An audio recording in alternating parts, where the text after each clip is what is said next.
नमस्कार, आप देख रहे हैं सी न्यूज़ 12। तो मैं हूं ऋषभ सक्सेना। वक्त हो गया है मध्य प्रदेश छत्तीसगढ़ बुलेटिन का।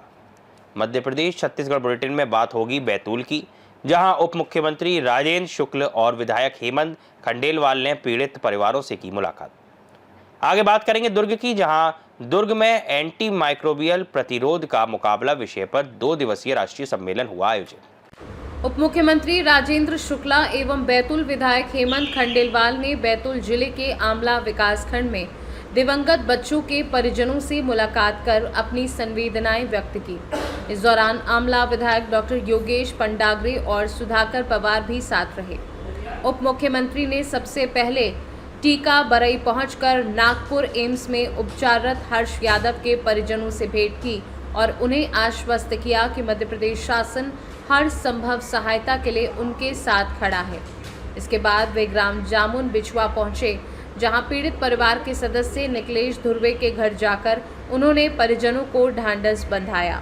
उप मुख्यमंत्री ने निर्देश दिए कि शासन द्वारा दी जाने वाली 4 लाख रुपए की आर्थिक सहायता के अतिरिक्त उपचार में हुए संपूर्ण व्यय का भुगतान शीघ्र किया जाए। उन्होंने एसडीएम शैलेंद्र बडोनिया को निर्देश किया कि आर्थिक सहायता की प्रक्रिया में किसी भी प्रकार की कठिनाई न आए। उप मुख्यमंत्री ने कहा कि पीड़ा की इस घड़ी में मध्य प्रदेश सरकार प्रत्येक प्रभावित परिवार के साथ खड़ी है। इस अवसर पर स्थानीय जनप्रतिनिधि, प्रशासनिक अधिकारी एवं क्षेत्रीय नागरिक उपस्थित रहे। सबसे पहले पराइसर सोनी के पास ले गया था, सर्दी जुकाम थी। वहां से 2 बार ले जाने के बाद नहीं बोला, छिंदवाड़ा रिफर किया, छिंदवाड़े से नागपुर रिफर किया, नागपुर से तो मतलब नागपुर से बाद बैतूल आया, बैतूल से भोपाल ले गया, भोपाल में बच्चे की डेथ हुई। उसके बाद प्रशासन ने आपका क्या किया? प्रशासन ने अभी तक की कोई सहयोग नहीं किया। आपका नाम लिस्ट में पता चल रहा है कि बाद लिस्ट में अभी नाम जुड़ा नहीं है। और अभी मंत्री जी आपके घर आए थे, क्या आश्वासन मिला? बोला है कि जो भी बिलिंग का खर्चा है वो अलग से देंगे, और जो शासन ने तो मतलब घोषणा की है तो मतलब वो अलग से मिलेंगे, ऐसे करके तो मतलब मंत्री जी ने बोला गया है। बैतूल से सी न्यूज़ संवाददाता संदीप वायकर की रिपोर्ट। छतरपुर शासकीय महाराजा छत्रसाल महाविद्यालय में पीएम उषा योजना के अंतर्गत सैड मैप द्वारा आयोजित प्रशिक्षण कार्यक्रम में छात्र छात्राओं ने संकल्प लिया कि वे ना तो अपराध करेंगे और ना ही किसी को अपराध करने देंगे, साथ ही किसी भी प्रकार के अत्याचार को सहन नहीं करेंगे और स्वावलंबी होकर आत्मनिर्भर बनेंगे। कानूनी प्रशिक्षण में एडवोकेट वरुण अर्जरिया ने मानवाधिकार, महिला संबंधित अपराध, घरेलू हिंसा की जानकारी दी। छात्राओं ने उत्साहपूर्वक प्रशिक्षण में दी गई जानकारियां सीखी और प्रशिक्षकों के साथ अपने अनुभव साझा किए। उन्होंने सवाल जवाब के माध्यम से अपनी जिज्ञासाएं भी व्यक्त की। सभी ने संकल्प लिया कि कानूनी जानकारी के अभाव में जो नुकसान होता था उसे वे अब नहीं सहेंगे। वे अब ना तो अपराध करेंगे और ना ही अपराध सहेंगे, बल्कि गलत के खिलाफ खुलकर विरोध करेंगे। वे स्वरोजगार के माध्यम से आत्मनिर्भर बनकर स्वाभिमान और सम्मान के साथ जीवन बिताएंगे। प्रशिक्षण कार्यक्रम के दौरान छात्र छात्राओं को अध्ययन सामग्री किट भी वितरित की गई। ये आज आप लोगों का क्या कैसा कार्यक्रम चल रहा है? हम लोग को पीएम उषा योजना के अंतर्गत कई आइटम सिखाया गया है। मैम लोग ने हम लोग को रोज अलग अलग डिजाइन के सब आइटम बनाना सिखाती है। उसके लिए हम मैम होते हैं और हम लोग के बहुत सारे काम आते हैं, जैसे दिवाली वगैरह में लटकाने के लिए भी बहुत काम आते हैं। ये आप लोगों को किस लिए सिखाया जा रहा है? ताकि हम लोग अपना खुद का कोई व्यापार या फिर कुछ छोटी सी पूंजी से भी कुछ भी कर सकते हैं, इनको बना के सेल भी कर सकते हैं। छतरपुर से सी न्यूज़ संवाददाता कुलदीप सक्सेना की रिपोर्ट। दुर्ग के पृथ्वी पैलेस में Indian veterinary association, Indian medical association एवं कामधेनु विश्वविद्यालय में संयुक्त तत्वाधान में भविष्य की चुनौतियों को ध्यान में रखते हुए एंटीबायोटिक दवाओं के शोध एवं एंटी माइक्रोबियल प्रतिरोध को लेकर 2 दिवसीय राष्ट्रीय सम्मेलन आयोजित किया गया। इस सम्मेलन में भारत भर से बड़ी संख्या में शोधकर्ता, डॉक्टर और बुद्धिजीवी वर्ग के लोग शामिल हुए। कॉलेज के डीन संजय शाक्य ने बताया कि वर्तमान में उपलब्ध रोग प्रतिरोधक दवाओं का लोग सही तरीके से उपयोग नहीं कर रहे हैं, जिससे भविष्य में गंभीर परिणाम सामने आ सकते हैं। इस खतरे को देखते हुए राष्ट्रीय सम्मेलन का आयोजन किया गया, जिसका उद्देश्य नई बीमारियों और वायरस के फैलाव को रोकने के लिए शोध और रोकथाम के उपायों पर चर्चा करना है। इस सम्मेलन में सभी विशेषज्ञों ने मिलकर सहयोग और अनुसंधान के महत्व पर जोर दिया, ताकि आने वाले समय में उत्पन्न होने वाली स्वास्थ्य संबंधी चुनौतियों का सामना किया जा सके। ये 2 दिवसीय कार्यक्रम जो था वो एंटी माइक्रोबियल रेजिस्टेंस से हम लोग कैसे निजात पाएँ उसके ऊपर आयोजित किया गया था। और ये Indian veterinary association, Indian medical association और दाऊद श्री वासुदेव चंद्राकर कामधेनु विश्वविद्यालय ये संयुक्त तत्वाधान में 6 और 7 तारीख को आयोजित किया गया था। इस कार्यक्रम का मुख्य उद्देश्य तो यही था कि आज के समय में जो एंटी माइक्रोबियल रेजिस्टेंस की समस्या से हम लोग जूझ रहे हैं उसके संबंध में चर्चा की जाए और कैसे मेडिकल फील्ड के लोग और वेटनरी फील्ड के लोग और जो एनवायरमेंटलिस्ट हैं जो वो साथ में मिलके इसके ऊपर क्या समाधान निकाल सकते हैं, उसी के ऊपर से ये 2 दिन में जो है हमारा चर्चा हुई है। ये चर्चाओं के दौरान ये कितनी गंभीर स्थिति आ सकती है भविष्य में? जो अभी 2019 में वर्ल्ड हेल्थ ऑर्गेनाइजेशन ने एक जो हमारे कुछ आंकड़े प्रस्तुत किए हैं उसके हिसाब से 1.27 मिलियन डेथ्स जो हैं वो एंटी माइक्रोबियल रेजिस्टेंस की वजह से हुई हैं। और उनका प्रेडिक्शन है कि आगे आने वाले समय में 2050 तक जो है लगभग 10 मिलियन डेथ जो हैं एंटी माइक्रोबियल रेजिस्टेंस की वजह से होंगी। तो समस्या काफ़ी गंभीर है और वैश्विक स्तर पे इसके बारे में सभी लोग आज विचार कर रहे हैं और हमारे देश में भी समय समय पे इसके ऊपर चर्चाएं हो रही हैं। और हमारे राज्य में ये इस विषय पे हम सभी लोग इकट्ठे हुए चर्चा किया। एक अच्छा इनिशिएटिव हम लोगों का। ये एक राष्ट्रीय अधिवेशन है जो एंटी माइक्रोबियल रेसिस्टेंस बोलते हैं कि जो हम दवाइयाँ एंटीबायोटिक्स एंटी माइक्रोबियल्स इस्तेमाल करते हैं, धीरे धीरे हम देख रहे हैं कि उनका असर उन माइक्रोब्स के ऊपर नहीं हो रहा है जिनके लिए वो बने थे। और उसी लिए जनरेशन 1, जनरेशन 2, 3, 4, 5, 6 जनरेशन की एंटीबायोटिक आती जा रही हैं कि उससे बेहतर बनाएं। और धीरे धीरे हम देख रहे हैं कि उनके मिसयूज़ से हम एब्यूज़ बोलते हैं, कुछ लोग उसको ओवर यूज़ बोलते हैं, उनके गलत इस्तेमाल से उनका असर धीरे धीरे उन माइक्रोब्स के ऊपर कम हो रहा है या ख़त्म हो रहा है। तो अब हमारी ज़रूरतें ये हैं कि हम इन एंटी माइक्रोबियल्स की जो इस्तेमाल है, प्रयोग है, वो इस तरीके से समझें कि उनके ऊपर तो असर हो, लेकिन उसका असर इस तरीके से ना हो कि एंटी जो माइक्रोब्स हैं उसके अंदर इसकी एक रेसिस्टेंस आ जाए। उसके लिए ज़रूरत है कि हम एंटी माइक्रोबियल्स को बहुत सोच समझ के इस्तेमाल करें, जहाँ ज़रूरत है सिर्फ वहाँ इस्तेमाल करें। जो इंटरनेशनल हमारी गाइडलाइन है कि कौन कौन सी एंटीबायोटिक्स जानवर में इस्तेमाल नहीं होनी चाहिए या कौन सी एंटीबायोटिक्स पहली लाइन में इस्तेमाल नहीं होनी चाहिए, तभी इस्तेमाल हो जब उसकी सबसे ज़्यादा ज़रूरत हो, तो उस तरह के जो रेगुलेशंस है वो कैसे फॉलो हों, किस तरीके से एंटीबायोटिक्स को एग्रीकल्चर में शायद आप। दुर्ग से सी न्यूज़ संवाददाता धर्मेंद्र गुप्ता की रिपोर्ट। परासिया में बच्चों की किडनी डैमेज और मौतों की घटनाओं के बाद औषधि विक्रेता संघ ने प्रशासन से निष्पक्ष जांच और दोषियों पर सख्त कार्यवाही की मांग की है। संघ ने थाना प्रभारी परासिया और एसडीएम परासिया को ज्ञापन सौंपा, जिसमें बताया गया कि जिले के कुछ क्षेत्रों में बच्चों की मौत के बाद प्रशासन ने कोल्ड्रिप सिरप और नेस्ट्रॉय डीएस सिरप के विक्रय पर प्रतिबंध लगा दिया था। जिला केमिस्ट एसोसिएशन ने तुरंत कार्यवाही करते हुए पूरे जिले में इन दवाओं के क्रय विक्रय पर रोक लगा दी है। इस मौके पर औषधि विक्रेता संघ परासिया ने बच्चों की मौत पर श्रद्धांजलि स्वरूप 2 मिनट का मौन धारण किया। संघ ने कहा कि सभी सदस्य प्रशासन के निर्देशों का पूर्ण पालन कर रहे हैं और जांच में पूर्ण सहयोग दे रहे हैं।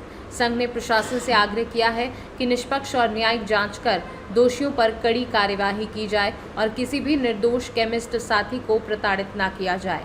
औषधि विक्रेता संघ के लोग इकट्ठे हुए हैं, सब एकजुट हैं। हम ये प्रशासन से बोलना चाहते हैं कि आगामी समय में ये दवाइयाँ निर्माता जहाँ से भी दवाइयाँ बनती है वहाँ पर विशेष तौर पे उनकी गुणवत्ता की जांच की जाए। समस्त परासिया औषधि विक्रेता संघ की तरफ से जो लोग इस महामारी में हताहत हुए हैं, हमारे औषधि विक्रेता संघ परासिया का उनके साथ संवेदनाएं हैं। केमिस्ट परिवार हमेशा सामाजिक कार्यों में आगे रहा है। परासिया केमिस्ट परिवार हमेशा सामाजिक कार्यों में आगे रहा। कोविड के समय में सारा मार्केट जब बंद रहता था, तब हमने अपने परिवार की चिंता ना करते हुए हमने अपने प्रतिष्ठानों को निरंतर सेवा चालू रखा और निरंतर लोगों की सेवा दी। और उस बीच में हमारे कई परिवार केमिस्ट परिवारों के मुखिया नहीं रहे। हमारा उद्देश्य सिर्फ पैसा कमाना नहीं है, लोगों की सहायता करना भी है। हम लोग दवा क्रय विक्रय करते हैं, ना कि हम निर्माता हैं। और अनुरोध है कि किसी भी दवा का सैंपल यदि फेल होता है तो उससे हमारी खरीदी बिलों के आधार पर संबंधित दवा निर्माता कंपनी के पर कार्रवाई की जाए। परासिया से सी न्यूज़ संवाददाता ललित तिवारी की रिपोर्ट। खबर पवई से है, जहां विकासखंड शाहनगर के अंतर्गत स्थित शासकीय उच्चतर माध्यमिक विद्यालय में एक सनसनीखेज घटना घटी, जिसने विद्यालय की सुरक्षा व्यवस्था और प्रशासनिक सजगता पर गंभीर सवाल खड़े कर दिए हैं। विद्यालय समय के दौरान ही एक अज्ञात युवक स्कूल परिसर में घुस आया और कक्षा 12वीं के 2 छात्रों के साथ बेरहमी से मारपीट कर फरार हो गया। जानकारी के अनुसार पीड़ित छात्रों के नाम अंकुश यादव उम्र और अमित यादव है। छात्रों ने बताया कि हमलावर युवक का नाम मोनू यादव है, जो पड़ोस के गांव का निवासी है। उन्होंने बताया कि युवक ने बिना किसी कारण के अचानक गालियां देते हुए स्कूल ड्रेस फाड़ डाली और हमला कर भाग निकला। चौंकाने वाली बात यह है कि यह सब विद्यालय परिसर के भीतर शिक्षकों की मौजूदगी में हुआ। बावजूद इसके विद्यालय प्रशासन को इसकी कोई जानकारी नहीं थी। जब मीडिया ने इस घटना पर प्राचार्य गणेश सिंह से प्रतिक्रिया मांगी तो उन्होंने कहा कि मुझे इस घटना की कोई जानकारी नहीं है। अब ये देखना होगा कि शिक्षा विभाग, स्थानीय प्रशासन और पुलिस इस घटना को कितनी गंभीरता से लेते हैं। अंकुश, बताएं आपके साथ क्या घटना हुई और आप कौन से स्कूल में और कहां पर पढ़ते हैं? सर शासकीय उच्चतर माध्यमिक विद्यालय में पढ़ता हूँ, कक्षा 12वीं। क्या हुआ आपके और अमित के साथ? सर हम लोग यहीं पे पानी पीकर बैठ गए थे नल पास, यहीं पे वो आके सीधे लड़ने लगा, कॉलर पकड़ के। कौन आके? मोनू यादव। कहाँ के रहने वाले? श्रद्धारे के। कारण क्या था? सर थोड़ी बहुत ऐसे हो गई थी तो वो चाचा लोग ने सब खत्म कर दिया। नहीं, स्कूल के आके अंदर मारा है ना? कितने बजे की घटना है ये? लगभग 1-1:30 बजे। और अभी समय क्या हुआ है? 3 बजे। आपके प्राचार्य लोगों ने कुछ एक्शन नहीं लिया? 112 डायल चलती है, 20 मिनट की दूरी है यहाँ से शाहनगर। जी सर। आपके यहाँ आज जो स्कूल कहा जाता है ज्ञान का मंदिर है और यहाँ पे आके उसने छात्रों को मारा है, इसके बारे में आप क्या कहना चाहेंगे? उस समय पीरियड में था, मेरे नॉलेज में कोई बात ही नहीं आई। अगर वो मेरे सामने कुछ होता तो मैं देखता, बच्चों को देखता कि कौन आया कौन मारा। अच्छा, मेरे से आके किसी ने बताया भी नहीं कि सर आके यहाँ के लड़ाई हो गई, झगड़ा हो गई, मेरे सामने कुछ। कितने बजे थे आप पीरियड में सर? मैं चौथा पीरियड। कितने बजे का? चौथा वही 1:30-2 बजे लंच होता है, उसके पहले 1:30। और ये घटना 1:30 बजे की है सर? जी हाँ। अभी समय हो रहा है आपका 3 बज रहा है जी। तो आपको जानकारी सूचना नहीं मिली क्या आपके स्कूल में? बिल्कुल नहीं मिली। मैं आपके यहाँ CCTV फुटेज कैमरा लगा है क्या? सब लगे हैं। तो आपको किसी ने बताया नहीं कि जानकारी नहीं दी कि छात्रों के साथ मारपीट हो गई है? बाहर का कोई आवारा असामाजिक तत्वों ने गुंडाई करके मार के चला गया आपके बच्चों को और आपको कोई जानकारी नहीं। आगे चल के और कोई खतरा भी हो सकता है, इसके बारे में आप क्या कहेंगे? अगर ऐसा कोई अगर पहले से होता, मेरे को थोड़ी सा भनक होती तो मैं तो जाके देखता, एक्शन लेता, बच्चों को सबको करता। यहाँ से सर आपका थाना शाहनगर लगता है और यहाँ से दूरी आपकी 20 किलोमीटर की है और 112 डायल एनी टाइम उपलब्ध रहती है। हाँ। तो आपने क्या डायल 112 को कॉल किया कि नहीं? मेरे को श्रीमान जी पता ही नहीं चला तो डायल करने का तो प्रश्न ही नहीं है। तो सर आप अभी कौन कैसे लड़े क्या होगा? सर आपका पद क्या है? मैं हूँ प्रभारी प्रचार उच्च माध्यमिक शिक्षा। शुभ नाम क्या है आपका? गणेश ठाकुर। कहाँ से बिलोंग करते हैं? मैं शाहनगर से आता हूँ। शाहनगर के कटनी? शाहनगर। तो आपको ये जानकारी नहीं हुई कि सर आपके यहाँ कोई भी आकर कुछ भी चला जाए और कर जाए? ये बता रहे कमल सर को जानकारी हुई कि आपके शिक्षक ने आपको बताया नहीं क्या? सर अगर मेरे को होता, मेरे को किसी बच्चे ने वो करते, अच्छा मैंने कहा कि यार कुछ नहीं, मैं सीधी आया और डाक में यहाँ ऑफिस में। नहीं, आपके जो कमल सर हैं वो बता रहे बच्चे के, हमने कमल सर से बोला तो उनने भी मतलब अनसुनी की है। हाँ, तो इसके बारे में क्या कहेंगे सर? आपके शिक्षक ने भाई क्या है, उनने देखा हो वो जाने, मैंने। पवई से सी न्यूज संवाददाता सुरेश कुमार द्विवेदी की रिपोर्ट। नवागत कांग्रेस जिला अध्यक्ष अनीश खान प्रथम प्रवास पर पवई पहुंचे तथा स्थानीय सांदीपनी गार्डन में पार्टी की सक्रियता को लेकर सैकड़ों कांग्रेसियों की उपस्थिति में बैठक आयोजित की। अनीश खान का कांग्रेसियों ने गर्मजोशी के साथ स्वागत किया तथा बैठक में ही भाजपा महिला मोर्चा की पूर्व मंडल अध्यक्ष संतोष देवी मिश्रा द्वारा कांग्रेस जिला अध्यक्ष पन्ना अनीस खान से कांग्रेस पार्टी की सदस्यता ली। बैठक में प्रमुख रूप से पार्टी के प्रदेश व्यापी एजेंडे के तहत वोट चोर गद्दी छोड़ हस्ताक्षर अभियान संगठन सृजन एवं BLA 2 पर विस्तार पूर्वक चर्चा की। बैठक में प्रमुख रूप से जीवन लाल सिद्धार्थ, वसुंधरा राजे परमार, उपाध्यक्ष नगर परिषद पवई अरुण पाल सिंह बुंदेला सहित सैकड़ों कांग्रेस कार्यकर्ता मौजूद रहे। मिश्रा है, पवई से मैं महिला मोर्चा अध्यक्ष रह चुकी हूँ, मंडल अध्यक्ष। इसके बाद मैंने विधानसभा का भी लोकसभा का भी बहुत काम किया है, भाजपा कार्यकर्ताओं का महिलाओं को साथ लेके, और यहाँ से और जहाँ तक भी कार्यकर्ताओं को बुलाया गया है तो वहां तक गई हूँ। आगे अभी क्या कदम उठाए? मैं कांग्रेस ज्वाइन कर रही हूँ अपनी खुशियों से, और आगे चल के कुछ ऐसे कार्य हैं जो भाजपा द्वारा हमने आगे बढ़ के उनसे साथ मांगा तो उन्होंने साथ नहीं दिया है, इसलिए मैं अपने खुशी से कांग्रेस ज्वाइन कर रही हूँ। और भी महिलाएं आएंगी आप? जी बिल्कुल आएंगी, महिला मोर्चा का संगठन मजबूत करूंगी मैं। सबसे पहले मैं मां कलेही की चरणों में प्रणाम करता हूं। कांग्रेस पार्टी में अभी जो जिम्मेदारी और दायित्व मुझे मिला है, मैं सबसे पहले किसी भी पार्टी की जान उसका संगठन होता है। सबसे पहले मैं संगठन सृजन के लिए अभी निकला, मेरे अभी और भी इलाकों में दौरे बाकी हैं। मैं संगठन की मजबूती के लिए कार्य कर रहा हूँ। आगे का क्या मिशन? आगे का मिशन हमारा स्पष्ट है कि आज पन्ना जिले की तीनों विधानसभाओं में और पन्ना जिले की जो लोकसभा सीट है उसमें कांग्रेस का परचम लहराए। आज आपने पवई आकर ये कार्य किया है, इनका थोड़ा बताएं, इनका विवरण में। ये हमारी बहन संतोषी मिश्रा जी हैं, जो पूर्व में भाजपा महिला मोर्चा की मंडल अध्यक्ष रही हैं या भाजपा के अन्य पदों पर रही हैं, कार्य किया है उन्होंने।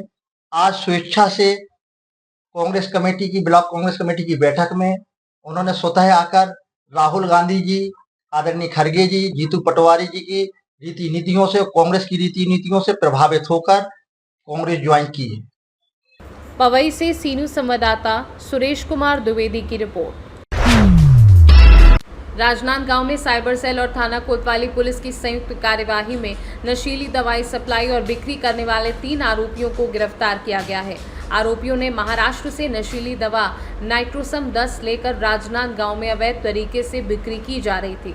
पुलिस ने ट्रक को न्यू चंद्रा कॉलोनी के पास GE रोड किनारे नाकाबंदी कर रोक लिया। ट्रक के चालक किशोर सिन्हा और उसके साथ सवार किशन सेन की तलाशी लेने पर जेब से 190 नाइट्रोसम 10 टैबलेट बरामद हुई, जिसकी कीमत लगभग 1482 रुपये बताई गई। पूछताछ में किशोर सिन्हा ने स्वीकार किया कि ये नशीली दवाएं महाराष्ट्र से खरीदी गई थी और किशन सेन तथा विशाल मिश्रा को दी गई, जो राजनांदगांव में इनका अवैध बिक्री करते थे। पुलिस ने तीनों आरोपियों को गिरफ्तार कर न्यायिक रिमांड पर जेल भेज दिया। राजनांदगांव पुलिस ने साफ किया है कि नशीली दवाओं, मादक पदार्थों, गांजा और शराब की अवैध बिक्री के खिलाफ अभियान लगातार जारी रहेगा। दिनांक 7 को हमको एक सूचना मिली थी कि महाराष्ट्र से एक ट्रक में उसका जो ड्राइवर है वो महाराष्ट्र से नशीली गोलियां लेके आ रहा था, जिसमें त्वरित कार्रवाई की गई, जिसमें कोतवाली पुलिस और साइबर सेल ने नाकेबंदी लगाई, जिसमें उस ट्रक को आइडेंटिफाई करा और जो उस ट्रक के ड्राइवर है उसकी तलाशी ली गई, जिसमें हमको 190 गोलियां मिली नाइट्रोसम 10 टैबलेट्स की, जो कि नशीली दवाई की तरह उपयोग की जाती है। उसके बाद फिर जो ट्रक ड्राइवर है उनका कथन लिया गया, उनके मेमोरेंडम से पता लगा कि वो बाकी 2 लोगों को भी ये दवाई बेचता था, जो बाकी रिटेल में दवाई को बेचते थे आगे जाके, जिसमें ट्रक ड्राइवर जिसका नाम किशोर सिन्हा है, ये जो है बाकी जिन 2 लोगों को दवाई देते थे उनको भी गिरफ्तार किया है, जिनका नाम किशन सेन और विशाल मिश्रा है। तीनों को ही गिरफ्तार करके जेल भेजा गया है। टैबलेट महाराष्ट्र से आ रही थी और जिनको राजनांदगांव में बेचा जा रहा था।